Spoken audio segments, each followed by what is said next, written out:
1,000 pages of regulations under the Affordable Care Act that need scrutiny. That being said, when I spoke to your colleagues in the Ways and Means in June regarding one of the key scandals in Washington right now, what struck me as I watched your website and other congressional websites is that you have an opportunity here to be a voice for clarity regarding ethics, equal application of the law, and transparency regarding all of these scandals, IRS, AP, NSA, all of them. And I wonder what's keeping you from doing that.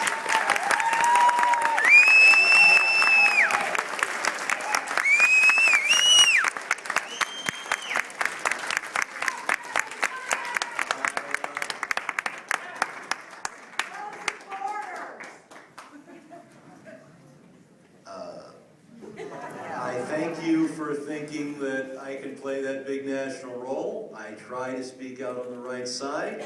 I guess our webpage could use a bit more up-to-date content, but in terms of speaking out on the issues I think are important, I think we're here and I'm doing that right now.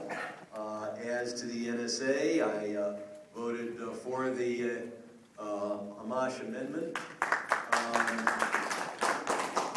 As for Obamacare, I'll take a minute on that. There's a lack of focus on how the system was deteriorating before the Health Care Act was passed, or the Obamacare Act was passed. The first, a couple of things to keep in mind. First, this whole controversy is not about staying well, which is probably more important than the kind of medical care you get. I would trade my right to go see a physician for the next 12 months if I could lose about 20 pounds. I haven't done the scientific work on that, but I bet you all that the 20 pounds is going to cost me more longevity than all the doctors I see in the next year are going to add to it.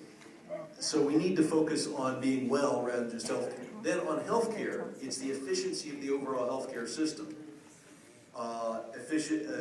That prices just keep going up and up. So much health care is provided in the last 6 months of life compared to everything else. There are a lot of things about the health care system that ought to be improved. All of our political attention is on health insurance, which is just how to pay for it. As to the health insurance problem, before Obamacare, we had a system that was unraveling, and here's how it unraveled. We had about 30, 35 million uninsured people. So they waited till they got sick. Then they went to the emergency room. And then if you've ever seen a bill from the emergency room, $5,000 is the starting point, and then it goes up from there. So you send a $5,000 bill to somebody who didn't have enough money to buy health insurance.